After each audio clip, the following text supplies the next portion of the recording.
सौरभ द्विवेदी जी अपने शो को अलविदा कह चुके हैं। Lallantop. Lallantop means Saurabh Dwivedi means Lallantop. Saurabh Dwivedi ji का जाना ऐसे मानो कपिल शर्मा को अपने शो से जाना। ऐसा लग रहा है कि ललन टॉप उनके बिना कुछ है ही नहीं। सौरभ द्विवेदी जी ने पत्रकारिता को इतना आसान बना दिया, इतना सिंपल लैंग्वेज में उन्होंने समझाया है, लोगों को बताया है कि आप समझ नहीं सकते हैं कि इतना आसान हो सकता है, लेकिन उन्होंने ऐसा किया। चाहे वो जेनजी हो, चाहे कोई भी हो, चाहे ओल्ड पर्सन हो, चाहे कोई भी हो, उसको बहुत इजी भाषा में उसको समझाए जो कि सबको समझ में आए। हिंदी का लेवल उन्होंने इतना अपर किया। जैसे कुमार विश्वास जी के बाद अगर कोई है तो वो सौरभ द्विवेदी जी है, जिन्होंने हिंदी को इस लेवल पे लेके आया।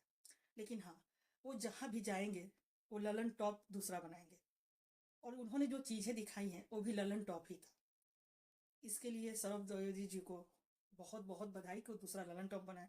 कोई ऐसी चीज़ बनाए कि हाँ, महसूस ना हो कि वो ललन टॉप छोड़ के गए। आज एक कहानी सुनाता हूं। ये कहानी किसी विवाद की नहीं है, ये कहानी किसी नाराजगी की भी नहीं है। ये कहानी उस पल की है जब आदमी को समझ आ जाता है कि अब रुकना आगे बढ़ने से ज्यादा मुश्किल हो रहा है। ललन टॉप कोई दफ्तर नहीं था मेरे लिए। ललन टॉप एक जिम्मेदारी थी, एक प्रयोग था, एक भरोसा था कि हिंदी में भी पत्रकारिता ईमानदार, असरदार और लोकप्रिय हो सकती है। जब हमने शुरू किया था तो हमारे पास न बड़ा बजट था, न बड़ा सेटअप, न कोई फार्मूला। बस एक जिद थी कि खबर ऐसे कहेंगे जैसे घर की बैठक में कही जाती है।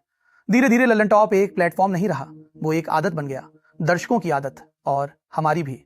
लेकिन जिंदगी यही सिखाती है, हर रिश्ता हमेशा चलने के लिए नहीं होता, कुछ रिश्ते आपको तैयार करने के लिए होते हैं।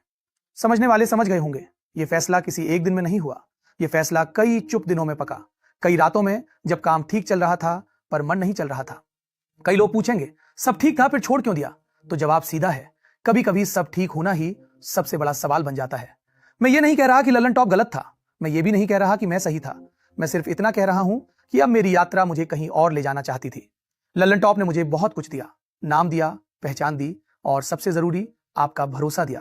और भरोसा ऐसा होता है जिसे छोड़ते वक्त हाथ कांपते हैं। लेकिन अगर आप किसी जगह सिर्फ इसलिए टिके रहें क्योंकि लोग आपको पहचानते हैं तो आप धीरे धीरे खुद को खोने लगते हैं। मैं खुद को नहीं खोना चाहता था। आज भी मैं वही हूं जो सवाल पूछता है, जो सत्ता से असहज रहता है, जो दर्शक को कमजोर नहीं समझता।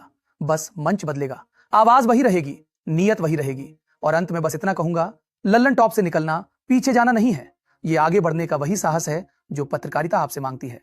आप साथ थे, आप साथ हैं और उम्मीद है आप साथ रहेंगे। समझने वाले आप पूरी तरह समझ गए होंगे।